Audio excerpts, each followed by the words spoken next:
At 11:28 p.m. local time, 32 minutes before midnight on February 14, 2025, a volcano in Ethiopia experienced the single strongest volcanic earthquake that I have ever seen during my time as a geologist. Registering in as a strong magnitude 6.0, it caused the ground to shake and rapidly move for 30 seconds, presumably causing a major level of damage to a number of structures in the nearby city of Metihara, with the maximum intensity of said shaking in the city looking something like this simulation.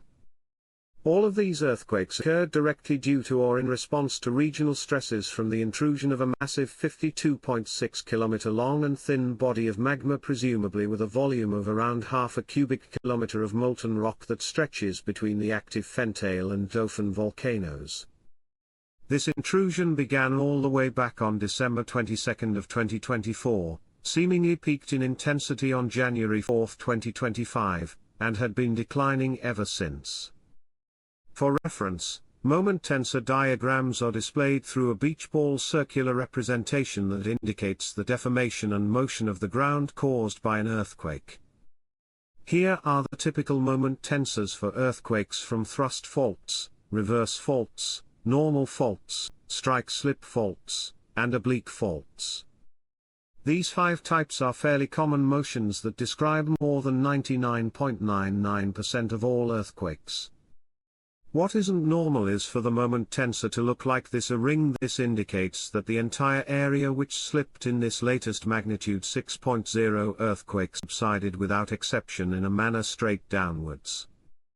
Such earthquakes are called vertical PCLVD, and are seemingly only associated with significant subsidence at volcanoes, primarily through caldera collapse events or through eruptions or intrusions that don't result in an eruption which drain a portion of a volcano's magma chamber.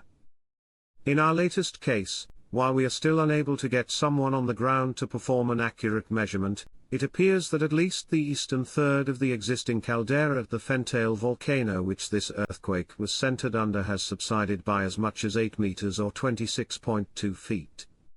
The good news is that this specific variety of CLVD earthquake tends to occur after the associated magma movement or eruption has already happened.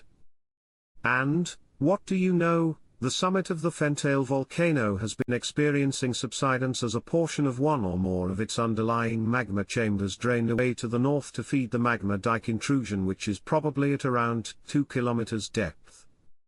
The specific earthquake motion is consistent with inward dipping normal type ring faults that mark the Fentale volcano's 76,000-year-old caldera rim.